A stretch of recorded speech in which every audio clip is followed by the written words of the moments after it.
Hello everyone, Ryan here. Today I'm going to show you how to create a location pages menu and apply it to your footer widget. Let's get started. First, we're going to go in here to design.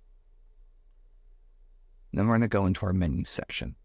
And from here, we're going to create a new menu and give it a title. And we're not going to apply it to any locations yet. Let's go ahead and click next. And now let's add items to our menu.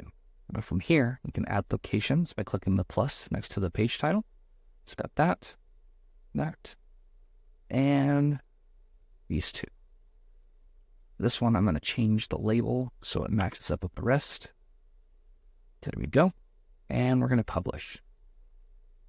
Now we have our locations menu saved, so we're going to go back and we're going to apply it to the footer. So from here, we're going to go to widgets, and you can either apply it to footer right or left. We're going to do left. And we're going to add a widget. We're going to add a navigation menu widget. And in the drop-down, we're going to select our locations. And then let's give it a look. Great, and it's looking good. So now we can type in a heading for it or a title, like locations. And there we have it. So we're just going to want to publish that. And you're done. If you hit any roadblocks with this, go ahead and fire up a chat with our customer experience team, and we'd be happy to help.